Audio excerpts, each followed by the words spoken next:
Henry, nagugutom ako. May tira pa yata ang pagkain. Kukuha kita sa baba. Ayoko nun. Eh, ano naman ang gusto mo? Pritong palaka. Palaka! Alam mo na sarado ng palengke. Saan mo ko paghanapin ng palaka? O, edi manghuli ka. Sus Mariosep, kita mo nang bumabagyo. Gusto mo ba Ayaw ako magkasakit? Ayaw manghuli ako, O, hindi na. Sige, ako na lang. Sige, basta matulog ka na lang. Baka maano pa yung baby ko. Sige na. Up.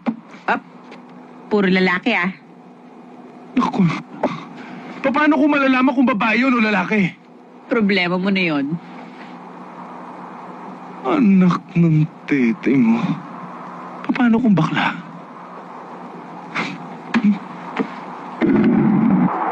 Ba't ngayon ka lang? Tagal mo naman, kanina pa kita hinihintay. Di ba sinabi mo sa akin maghanap ako ng palaka? Eto na oh! Ay! Ayoko niyan! Anak ng... Ano na naman ang gusto mo? Gusto ko manggang hilaw na walang buto. Mangga? Oo. Na walang buto? Oo. Eh, di naman uso ngayon yan eh. Pwede sige kung hindi uso. 2 balot. Pero walang sisiw. Supsupin ha? Balot. 2 balot. Na walang sisiw. Sus, Mariosep. Alam ko na. Meron ako. 2 iklog. Maalat nga lang. Pero supsupin din.